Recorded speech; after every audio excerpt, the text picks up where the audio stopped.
crois qu'il y a des jours où ça vaut la peine de venir. Bon, ça fait un partie de ces jours-là. Et je vais vous parler de guérison. Hachem, il envoie une guérison complète à tous les malades. Alors, je dirais en introduction quelque chose qui est très, très connu, et après vous donnez une ségoula de Rav Eliashiv. C'est quand même pas mal.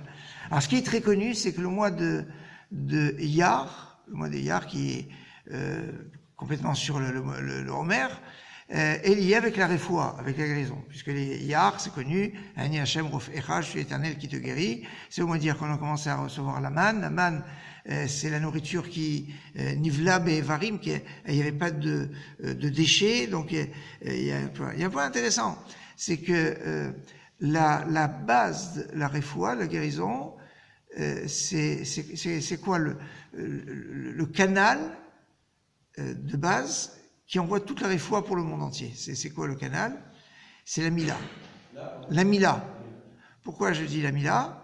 Parce que la bracha de la refoua dans la mila, il y a le bracha, Refaïnu, Hachem, Rafé, guéris-nous. C'est la 8e bracha. Pourquoi la 8e bracha? Parce qu'elle est liée avec la Mila.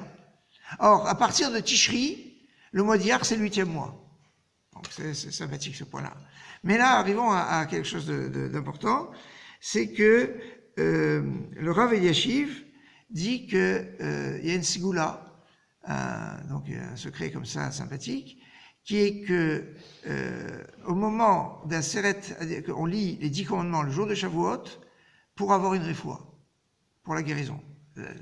La raison, elle est connue, en fait, c'est parce qu'on dit que quand les bénis d'Israël étaient au mont Sinaï, eh bien, Cholam, Rohim et Takolot, ils ont tous vu, c'est-à-dire il y avait personne qui avait des problèmes de vision, ils ont été guéris de tous leurs maux quand ils ont reçu la Torah.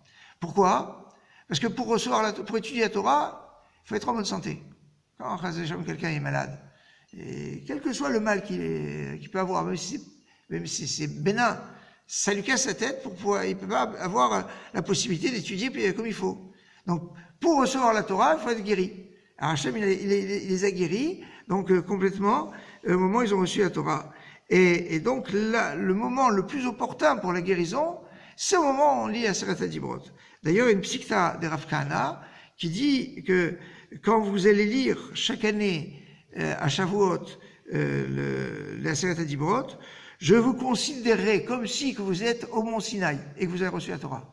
Donc si Hachem le considère, c'est que c'est des Rav Kahana quand même, c'est quelque chose d'important, comme si qu'on était au mont Sinaï pour recevoir la Torah, donc on est dans les mêmes conditions, donc il envoie la refoua. C'est comme ça qu'on comprend que logiquement, entre guillemets, quand Rav Eliashiv dit il y a une ségoula particulière de refoua, de guérison complète, Bezrat Hachem au moment où on lit à Seret HaDibrot, alors il y a quelque chose de fort qu'Hachem envoie une refoua chez les mains, une guérison complète à tous les malades. Amen.